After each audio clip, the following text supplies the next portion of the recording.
Bonjour à tous, nous nous retrouvons aujourd'hui pour l'édition du 8 juin 2024 du journal. Voici le sommaire. Le voyage des aînés annuel, le gala de danse de Modern Jazz, la création d'un journal sur le patrimoine par les collégiens, la remise des lots pour le concours Dis-moi Dimo à la médiathèque, une conférence à la médiathèque sur Matisse, une initiation à la pétanque au jardin public et le concours de pêche du COS. Nous clôturons ce journal par les archives de Beffrovision sur le gala de danse de Modern Jazz de 2004. Voyage des aînés. Cette année, les aînés ont voyagé dans le Cambrésis. Ce voyage s'est déroulé le 30 mai 2024. Lors de ce voyage, les aînés ont eu l'opportunité de visiter l'usine de création des Bêtises de Cambrai, une confiserie qui fait rayonner notre région. Ils se sont ensuite dirigés vers de bons repas copieux et ont terminé leur journée par un spectacle de danse rempli de plumes. Tous furent très contents. Nous sommes à la sortie des aînés donc du Cateau. Alors ce matin, nous sommes allés à la confiserie Afcha où nous avons pu regarder la confection des Bêtises de Cambrai. Ensuite, nous sommes allés faire une petite balade dans Cambrai en attendant de venir ici au Canotier à Paillancourt où nous venons de prendre un succulent repas. Et en même temps, nous assistons à un spectacle cabaret, mais vraiment de qualité. Et nous avons bien rigolé. Et ensuite, les personnes peuvent danser et puis discuter. Il y a même un petit parc, on peut se balader le long du canal. C'est magnifique ici. Très très bonne journée. C'est vrai qu'au Canotier, nous devions y venir depuis de très longues années. Chaque fois, on reculait parce que on pensait que ce n'était pas exactement ce qu'on recherchait. Mais sincèrement, on regrette parce qu'on a été accueillis formidablement. Le repas succulent, l'ambiance, alors n'en parlons pas, on a eu un accueil extrêmement chaleureux et une ambiance formidable. Je pense que les gens sont en train de se régaler, autant par les yeux, la bouche, et franchement on passe un excellent moment. Et c'est pas fini, hein, on n'a pas fini. Au niveau du repas, on a été accueillis donc avec une petite coupe, un apéritif, avec une petite verrine. Ensuite nous avons eu une bonne coquille de fruits de mer, poisson, fruits de mer. Après, nous avons eu un dindonneau, un pavé de dindonneau accompagné de ses légumes. Et en ce moment, nous dégustons le fromage. Donc, à venir, le dessert, le meilleur pour la fin, bien sûr. Et puis après, il y aura une série de danses et nous aurons de nouveau une demi-heure de spectacle. Vraiment, c'était extra. Alors, le Canotier, ça fait 15 ans qu'on a repris ce lieu et où on est heureux et content d'accueillir des aînés comme ça, en plus qu'ils arrivent pas à avoir le sourire et en partant avec le sourire. On a été très très bien accueillis, franchement, ouais. Et on vient d'avoir une tombola aussi. Alors il y a eu des bouteilles de champagne à gagner. Les personnes qui ne sont pas venues, elles auront le chèque à Noël, comme c'était prévu. Mais c'est dommage de ne pas participer à ces journées parce que c'est des moments de convivialité. Et franchement, c'est agréable et tout le monde s'entend bien.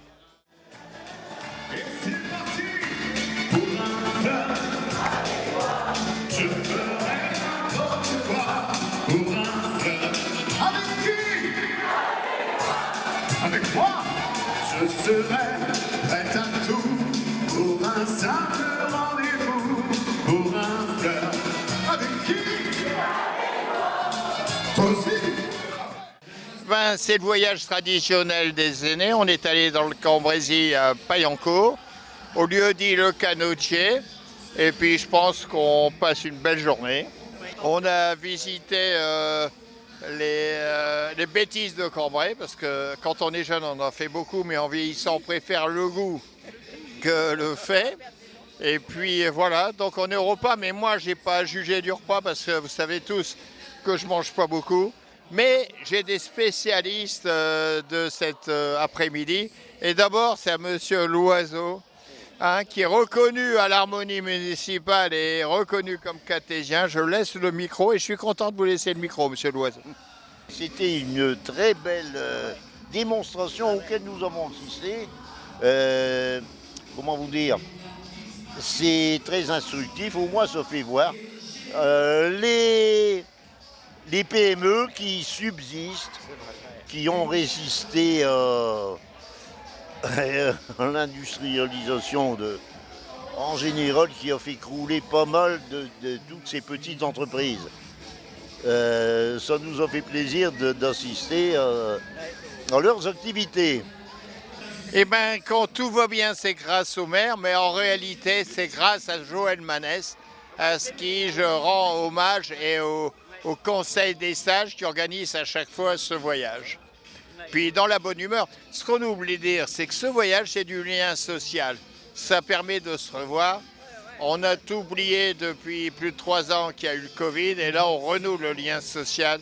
Et dans une société, c'est ce qui a le plus de valeur pour moi. Cette semaine s'est déroulé l'historique gala de danse de l'association Modern Jazz. Le thème de l'Égypte a été mis à l'honneur parmi diverses danses et décors. Le magazine de 30 minutes y est consacré, n'hésitez pas à le visualiser. Partez en voyage avec nous grâce aux images de Claude Descourtes.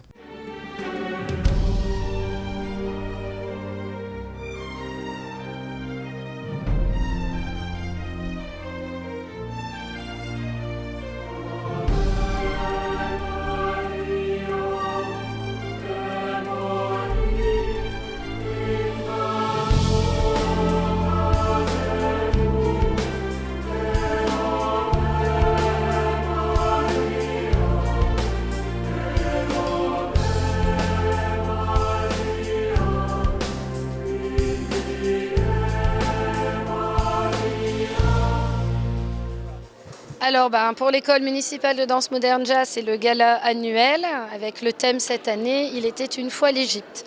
Bon, on espère vous réchauffer un peu les cœurs en ces temps pluvieux. On va vous apporter un petit peu de soleil. Alors, nous sommes 65 élèves à peu près, répartis sur 5 groupes.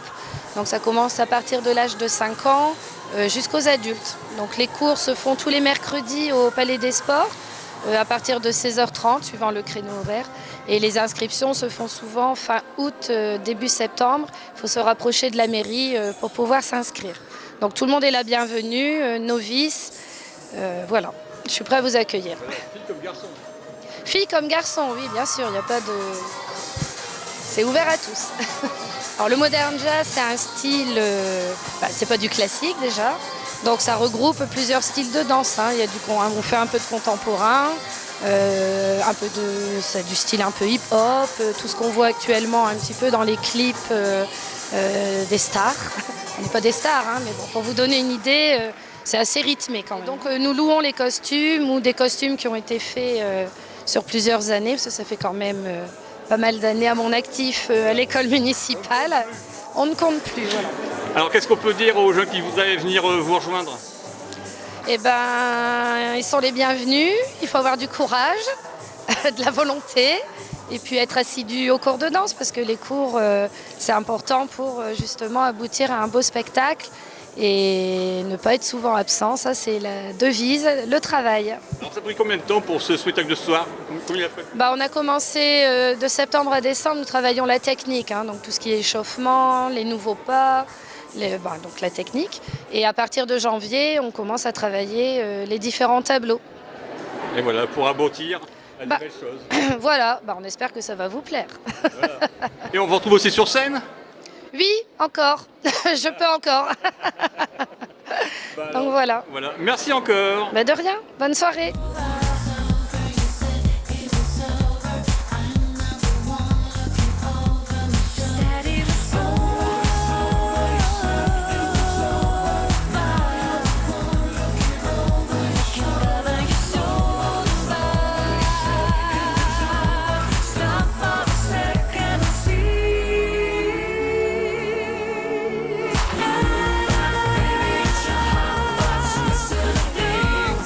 Baby, it's your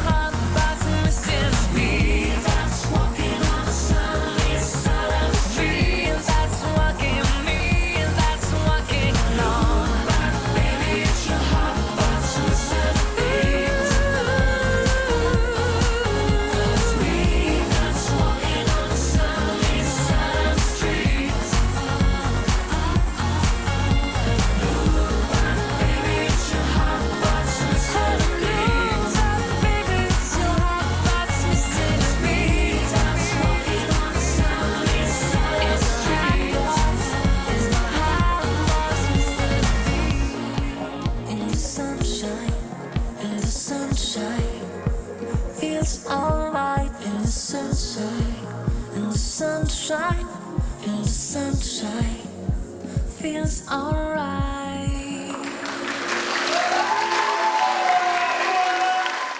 En 2024, les collégiens ont eu l'idée de créer un journal sur le patrimoine local. Grâce à leur professeur d'histoire-géographie, ce projet a pu voir le jour. Le thème « Au bord de l'eau » a donc été choisi. Un reportage de Claude Delcourte. Alors ce matin, nous allons remettre le journal du patrimoine qu'ont fait les élèves à Madame Cédon, la principale du collège de Jean-Rostand au Cateau-Cambrésis. Alors ce projet a pour but de permettre aux élèves de s'éduquer aux médias et à l'information par la création d'un journal sur un terme imposé par le concours du petit journal du patrimoine. Cette année, c'était le patrimoine au bord de l'eau. Donc nous avons demandé avec Madame Langrand, et c'est Madame Langrand qui a surtout bien travaillé de ce point de vue-là, avec Monsieur Comtesse, le propriétaire du moulin du Grand Failly, mais aussi avec Monsieur Thiroux, le maire de Grand Failly, pour leur permettre de visiter le moulin, de le découvrir, de le photographier, d'interviewer aussi le propriétaire du moulin et Monsieur le maire, afin de réaliser ce journal et de découvrir aussi le patrimoine local, puisque c'est aussi le but de ce projet, hein, permettre de découvrir des choses qu'ils ne voient pas tous les jours ou qu'ils ne soupçonnent pas dans le Cambrésis. Ce sont des élèves de quelle classe? Ce sont des élèves de la classe de 5e, donc qui ont à peu près entre 12 et 13 ans. Et ça rentre dans le cadre des études du parcours d'histoire-géographie? Alors oui, parcours d'histoire-géographie, puisque le moulin, comme on fait le Moyen-Âge en histoire-géographie, le moulin peut permettre de poser ses bases. De même, ça fait aussi une éducation aux médias et à l'information, donc avec la thématique de MC, puisque je fais aussi l'enseignement moral et civique, et aussi la géographie, puisqu'évidemment la mobilité, le transport, la découverte du paysage aussi local, des cours d'eau, donc la thématique des risques, hein, puisque quand on était allé justement voir le moulin Grand Failly, il y avait plu très fortement, donc les eaux étaient à un haut niveau, comme l'avait dit Monsieur Comtesse, donc ça leur permet de poser plusieurs problématiques actuelles, donc ils sont vraiment dans l'actualité, hein, à la fois géographique, mais aussi historique, hein, puisqu'il y a des rénovations, des restaurations, mais aussi civiques, citoyennes, hein, et surtout l'éducation média qui est très importante pour les jeunes d'aujourd'hui. Et le travail du français, bien entendu, parce que oui, c'est eux qui ont rédigé. Bien sûr, le travail du français, ils ont rédigé, ils ont réfléchi à des questions, argumenté, ils ont aussi travaillé à la photographie, puisqu'il a fallu aussi travailler sur la photographie, les angles, les prises de vue, l'interview, donc aussi communiquer, à la fois à l'écrit mais à l'oral aussi, parce que évidemment ce sont eux qui ont posé les questions. C'est ça l'intérêt, puisque le travail de l'oral est aussi important pour le DNB par exemple, pour nos élèves de 3e. Vous êtes rendu combien de fois au moulin Alors nous sommes allés une seule fois, ouais. Donc c'est pour ça, on a préparé la visite en amont, on a fait revenir ensuite Monsieur Comtesse avec Monsieur Thiroux pour aller plus loin dans l'interview, puisqu'évidemment, prendre des notes pour des élèves de 5e, c'est bien, mais évidemment, parfois, c'est un peu difficile d'avoir tout pris en note, d'avoir les bons mots, le bon vocabulaire, les détails. Donc l'interview, on va dire post-visite, a permis aux élèves d'aller plus loin, de poser leurs questions et d'avoir ce petit moment d'intimité aussi avec le propriétaire du moulin, au CDI, ils l'ont fait au CDI, et aussi avec le maire, pour poser d'autres problématiques sur la commune, sur le rayonnement aussi de la commune, hein, grâce à ce monument qui, selon le maire, reste emblématique de Grand Failly. Et comment les enfants ont perçu ce travail pluridisciplinaire? Eux l'ont très bien perçu, parce qu'en fait, finalement, ils n'ont quasiment pas eu conscience, finalement, de travailler à la fois du français, de l'histoire, de la géographie, de l'enseignement média. Donc c'est au fur et à mesure, quand on leur dit, vous avez travaillé telle chose, telle compétence, finalement, ça a découlé de source. Donc finalement, quand on ne se rend pas compte de faire les choses et qu'on les fait, finalement, on se dit, finalement, j'apprends mieux, je découvre, et ça démystifie, en quelque sorte. Parce que rédiger un journal, quand on leur dit ça au début d'année, c'est un grand travail. Mais finalement, ils ont réussi à travailler leur journal, donc que je vous montre. Hein. Donc on nous impose 4 pages, hein, évidemment, du journal, donc illustré, que vous avez rédigé. Ils ont choisi également les couleurs, hein, puisqu'évidemment, ils ont voulu rappeler la thématique de l'eau, évidemment. Hein. Donc ça, ce sont les photos des élèves avec les crédits photos, évidemment, sourcés. On a pratiqué aussi la formation géographique et le géoportail, par exemple. Donc évidemment, ils sont allés, aussi, ils ont créé leur frise chronologique, puisqu'évidemment, on parle d'histoire, et aussi des petits jeux, en reprenant des mots de vocabulaire spécifiques au moulin, à Grand Failly. Voilà, tout ce qui est les cours d'eau.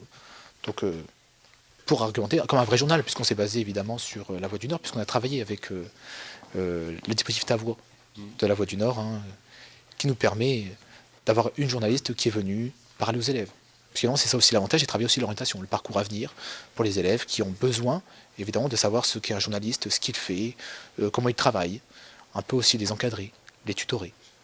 Parce que Madame Langrand et moi, nous le faisons, mais avoir un journaliste vraiment sur le terrain qui les aide, c'est vraiment un bon dispositif qui nous permet d'avoir un bon contact avec les jeunes et de leur dire c'est possible, vous pouvez si vous avez envie de le faire.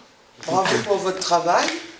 Je pense qu'au-delà de la fierté que vous avez, c'est surtout votre professeur qui est heureux d'avoir conduit ses élèves à une telle qualité de production. Regardez. Voilà. Chaque année se déroule le concours 10 mois 10 mots au sein de la médiathèque du Cateau-Cambrésis. Le 1er juin, les participants du concours ont pu se réunir afin de connaître le classement ainsi que recevoir leur récompense. Cette année était marquée par l'organisation de la France pour les Jeux Olympiques 2024, Paris 2024. Le thème choisi fut donc le sport. Prenez un stylo et une feuille et c'est parti. Écoutez, comme de façon traditionnelle, aujourd'hui nous sommes réunis à la médiathèque municipale donc pour décerner les prix du concours 10 mots. 10 mois 10 mots. La participation est importante, les écoles, les individuels, tout le monde a participé à ce concours et effectivement, moi je voudrais simplement remercier Stéphanie et toute son équipe pour avoir initié et puis soutenir cette action parce qu'elle valorise la langue française, elle valorise le fait que des enfants qui n'ont pas forcément la connaissance disons, fine de certains mots, de se les approprier. Et donc, ce concours sert à ça également. Donc, merci à toute l'équipe, merci à Stéphanie, merci à tous les participants, qu'ils soient individuels ou collectifs, puisque beaucoup de classes ont participé. Donc voilà, je pense que la médiathèque municipale du Cateau-Cambrésis joue effectivement dans ce cadre-là son rôle. C'est-à-dire d'apporter l'éclairage, d'apporter l'envie, d'apporter également l'appréciation de certains mots et puis de faire en sorte que la langue française soit toujours une très très très belle langue. Je défends cette langue parce que c'est vrai qu'aujourd'hui on a tendance un petit peu à oublier, mais elle est très riche, très belle et il faut surtout la défendre. Donc merci à toutes ces équipes, merci à tous ceux qui ont participé pour ce concours qui valorise les mots de la langue française. Voilà, maintenant Stéphanie, je vais te laisser la parole parce que je pense que tu as beaucoup travaillé sur le sujet et encore merci spécifiquement pour ton implication. Donc comme le disait Monsieur Modarelli, donc nous avons aujourd'hui remis les prix de notre concours des 10 mots. Et cette année, donc, Jeux Olympiques de Paris oblige les 10 mots proposés par le ministère de la Culture dans le cadre de la Semaine de la Francophonie nous inviter en fait à revêtir une tenue de sport et essayer de monter sur le podium. Alors je vais vous donner les 10 mots. Donc les 10 mots sélectionnés cette année étaient adrénaline, aller aux oranges, champion, collectif, échappé, faux départ, hors-jeu, mental, prouesse et sans cordée. Et donc le but de notre concours, c'est de jouer justement avec ces 10 mots et de proposer alors une création. Alors ça peut être une création poétique en prose ou en vers, mais également une participation plastique. On a eu cette année plusieurs personnes ou groupes qui ont proposé des créations plastiques, donc des sculptures, donc on en voit derrière, voilà, juste derrière moi, des très très belles créations. Donc comme je disais cette année, donc le challenge fut sportif. Sur la ligne de départ, 227 participants. Donc des participations individuelles, adultes et enfants, mais surtout des classes. 14 classes cette année ont participé, du CP à la 3e. Donc je remercie tous les participants, tous les enseignants qui chaque année proposent à leur classe de participer. Donc chaque fois, voilà, c'est un travail qui est fait dans les classes et c'est un gros travail qui est fait autour de ces mots. Alors cette année, je ne sais pas si le sport parle beaucoup plus aux enfants, mais en tout cas, on a eu des créations très intéressantes, pleines d'humour, de fantaisie, de poésie aussi, des belles surprises. Donc on était contents de remettre ces prix. Il y aura des prix, donc ici on a remis les prix en individuel, il y aura des remises de prix qui sont faites dans les écoles et ici aussi avec certaines classes. Je voulais remercier le jury qui a donc essayé d'établir qui a essayé de faire un classement avec toutes ses participations et ce ne fut pas facile. C'était très très compliqué, hein, donc bravo au jury, je le remercie. Et je voulais également remercier la municipalité qui nous permet d'organiser ce concours et surtout de remercier chacun des participants. Donc chaque participant, donc les 227 participants et également les enseignants qui accompagnent ces classes ont reçu un prix. Donc entre autres un petit livret avec toutes les participations gagnantes, une place de cinéma pour le Cateau et également un livre ou un manga grâce aux achats qu'on peut faire ou aux livres qu'on nous donne. Donc voilà, un grand merci à tous ceux qui nous permettent d'organiser ce concours et puis encore bravo à tous et comme disait Monsieur Modarelli, j'espère que l'année prochaine on aura encore plus de monde. Alors pour donner des idées à certains, sachez que l'année prochaine, la thématique sera proposée autour de l'environnement. Donc voilà, ce qui parlera sans doute aussi à beaucoup de personnes. Voilà, donc à bientôt à la médiathèque. Depuis plus d'1 an, le musée Matisse a fermé ses portes afin de s'agrandir et de se redonner une jeunesse. Cette fermeture n'est cependant pas une raison pour que les œuvres exposées prennent des vacances. Ces dernières ont été en voyage en Chine, à Shanghai et à Pékin, afin de faire rayonner notre ville. Une conférence à la médiathèque vous a permis de suivre leur parcours. Un retour sur ce voyage en images par notre caméraman. Oui, bonjour. Je suis en ce samedi 25 mai à la médiathèque du Cateau-Cambrésis pour présenter l'itinérance de notre collection en Chine. Donc l'idée, c'est d'expliquer comment est venue cette idée.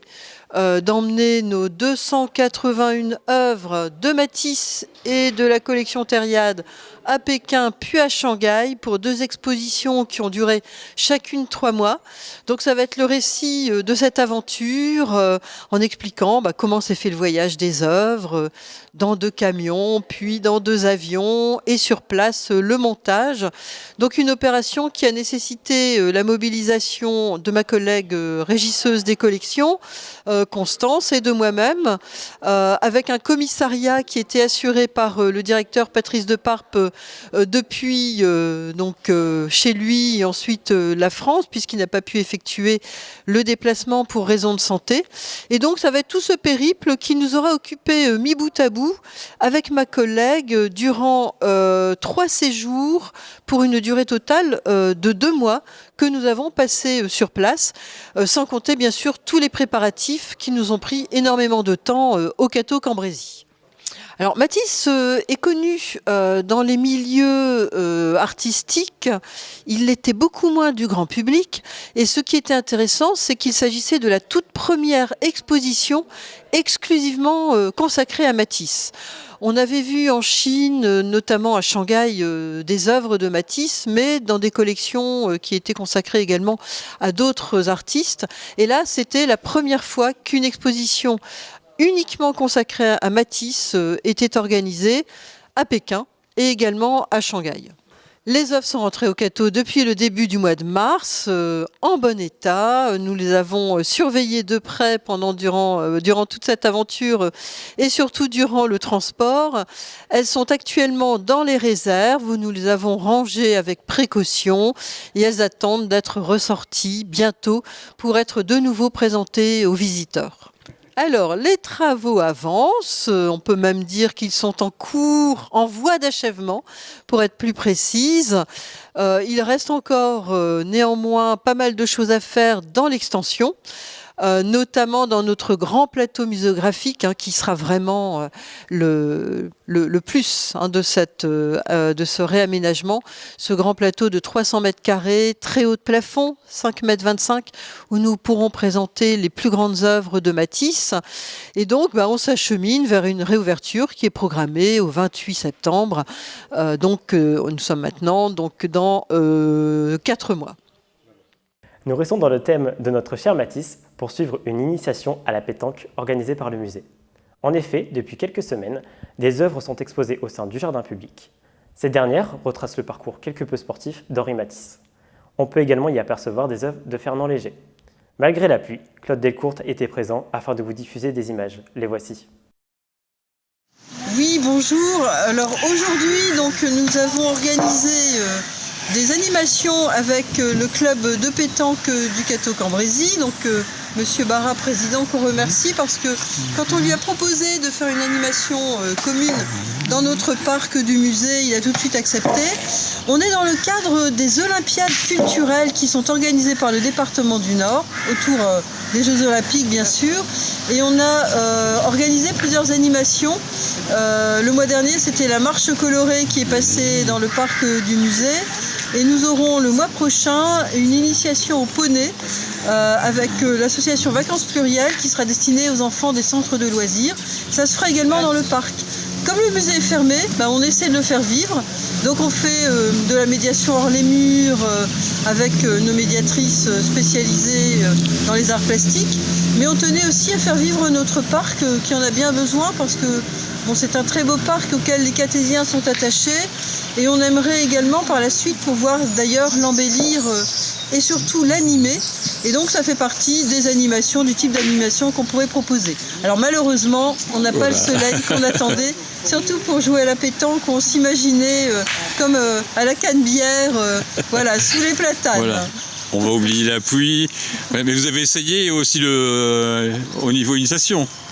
Oui, j'ai essayé tout à l'heure. Bon, ça n'était pas un grand succès, mais il faut que je me muscle un peu plus les bras. On parlait aussi d'un petit détail. Il y a quelques modifications au niveau de la réouverture, je crois. Écoutez, on a été nous-mêmes contactés hier, enfin pour être précise, moi c'était avant-hier soir, pour nous dire qu'allait être annoncé officiellement le report de la réouverture du musée, donc au 22 novembre. On a effectivement des retards sur le chantier. Dû en partie aux intempéries qu'on avait eues durant cet hiver et puis surtout aujourd'hui il y a des retards dans les livraisons de pièces qui sont indispensables pour l'installation du musée. Voilà, donc on en est tous désolés. En même temps, le 28 septembre semble être une échéance, là, ces derniers jours, qui nous semblait vraiment compromise au vu de tout ce qu'il reste à faire dans le musée. Voilà. Mais on a bon espoir. Rendez-vous le 22 novembre. Voilà, j'y tiens fermement. Voilà. Bon, monsieur le président de Le Cateau Pétanque, alors... Bonjour à tous. Alors, pourquoi avez-vous participé à cet bel élan ? On nous a demandé, donc j'ai trouvé sympa de le faire. Et puis, on connaît quand même déjà le club du Cateau. Et puis, on pense avoir un meilleur temps. Malheureusement, la pluie... le terrain justement était un peu détrempé, ce qui complique un peu les choses. Donc on a mis quelques ateliers en place, un atelier de tir de manière forme compétition, et un autre atelier de tir où il faut tirer les boules de 1 à 9, un atelier de précision où il faut dans un triangle, pour doser la force des boules, tout ça, de 3 à 5, donc il faut rentrer dans le triangle sans en sortir. Et un petit cercle de 1 mètre de diamètre avec un anneau qu'il faut passer dans l'anneau pour pouvoir rester dans le cercle. C'est des petits trucs, mais bon, avec le temps c'est assez compliqué de... Parce que le terrain est un petit peu dégorgé. Détrempé. Détrempé, voilà. Donc voilà. Mais ça ne freine pas les pétanqueurs. Hein. Non, ça ne freine pas, puisque le dernier concours qu'on a fait, on a fait 44 équipes, donc en nocturne, qui était vendredi dernier.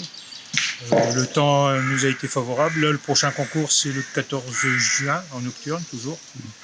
Et après, il y en aura 2 au mois de juillet, un officiel qui sera un CD mix, la fédération avec licence, qui sera le 6 juillet.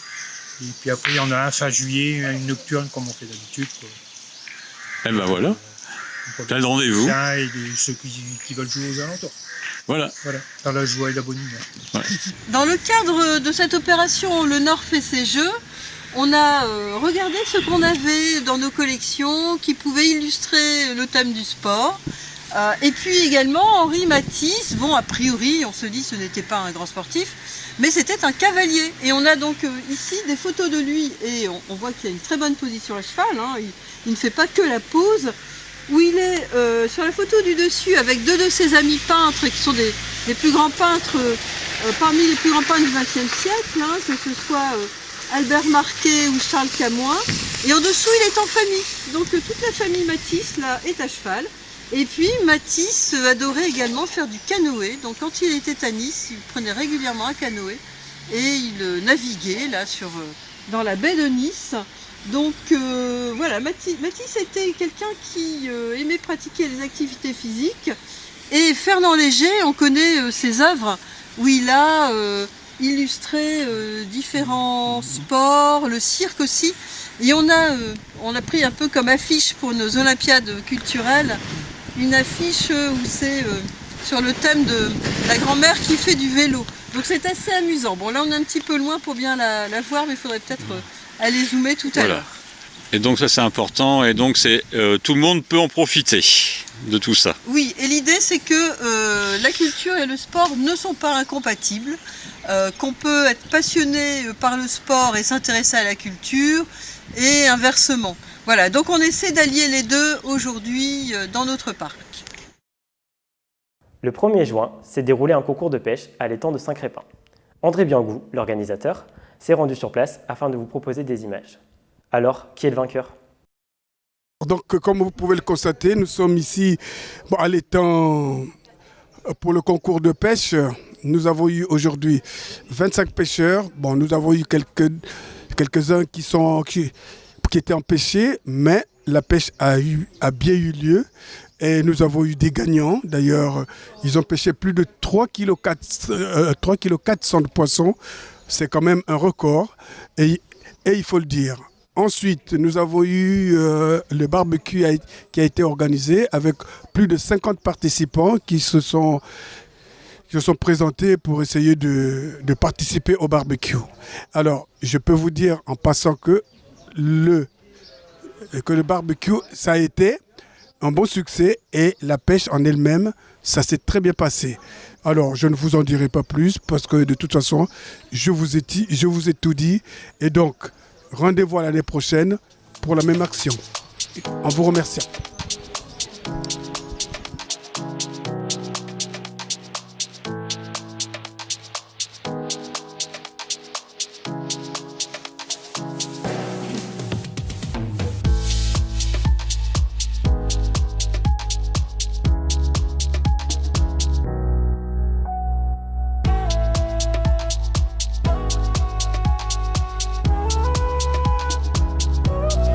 D'être venu ce jour pour notre pêche que l'on fait tous les ans. Donc là on va faire la promulgation du premier. Alors premier avec 3,4 kg, monsieur Folly Romuald. On peut l'applaudir.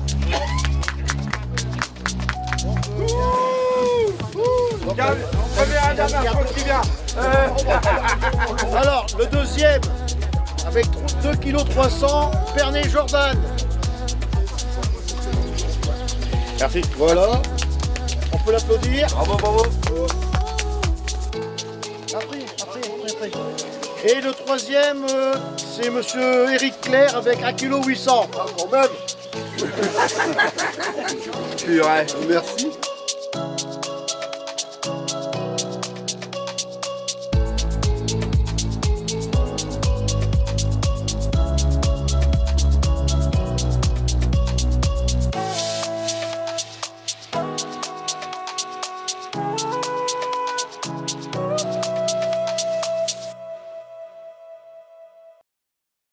Beffroi Vision a fouillé ses archives afin de vous proposer des images d'il y a 20 ans. Pour rester dans le thème, on se retrouve pour l'édition 2004 du Gala de danse de Modern Jazz.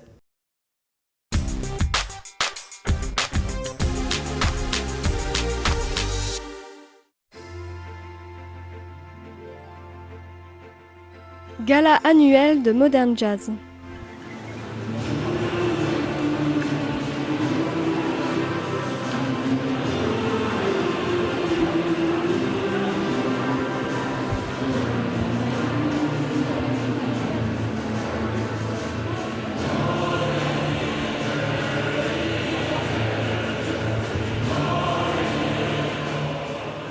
Ce soir, c'est le gala annuel de l'école municipale de danse Modern Jazz. Donc nous allons vous présenter un Américain à Paris. Donc un thème qui a déjà été élaboré auparavant. Donc on est à peu près 60 danseuses. Il n'y a aucun danseur cette année, donc on lance un appel. Donc 60 danseuses donc, de 6 ans jusqu'à adultes. Hein. Et donc on a commencé à mettre en place ce spectacle depuis le mois de janvier et pour terminer ici pour le 12 juin. Donc est-ce que ça a été très difficile à mettre en place ou est-ce que c'est assez simple? C'est-à-dire, bon, je commence à avoir des élèves qui sont habitués à faire les spectacles tous les ans. Donc, bon, point de vue scène, mise en scène, elles ont quand même l'habitude. On nous a parlé tout petits qui arrivent, mais bon, c'est des enfants. Et bon, bien sûr, c'est beaucoup de travail. Hein, donc, voilà. Alors, s'il y a des personnes qui ont envie de faire partie du club, comment peuvent-elles faire pour adhérer? Alors, pour adhérer au club, il y a des inscriptions à peu près à la mi-septembre. Alors, les inscriptions se font au Palais des Sports. Bon, il y a des communiqués par Beffroi Vision, par des affiches chez les commerçants et aussi auprès de la mairie, puisque c'est une école municipale. Donc, est-ce que vous avez des projets? Des projets, tous les ans le gala. Alors un beau spectacle, pas beaucoup de représentations entre deux parce que bon, il faut travailler, on a des éléments techniques à travailler, il n'y a pas qu'un gala à préparer. Donc de septembre à janvier, c'est la technique, ce qui nous permet de pouvoir aussi faire des danses de fin d'année. Donc voilà, donc rendez-vous pour l'année prochaine.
Cette édition du 8 juin 2024 est terminée. Je suis très heureux de vous l'avoir présentée. N'hésitez pas à nous suivre sur nos différents réseaux sociaux, YouTube, Instagram et Facebook. Je me permets de saluer ma maman et mes grands-parents. À bientôt!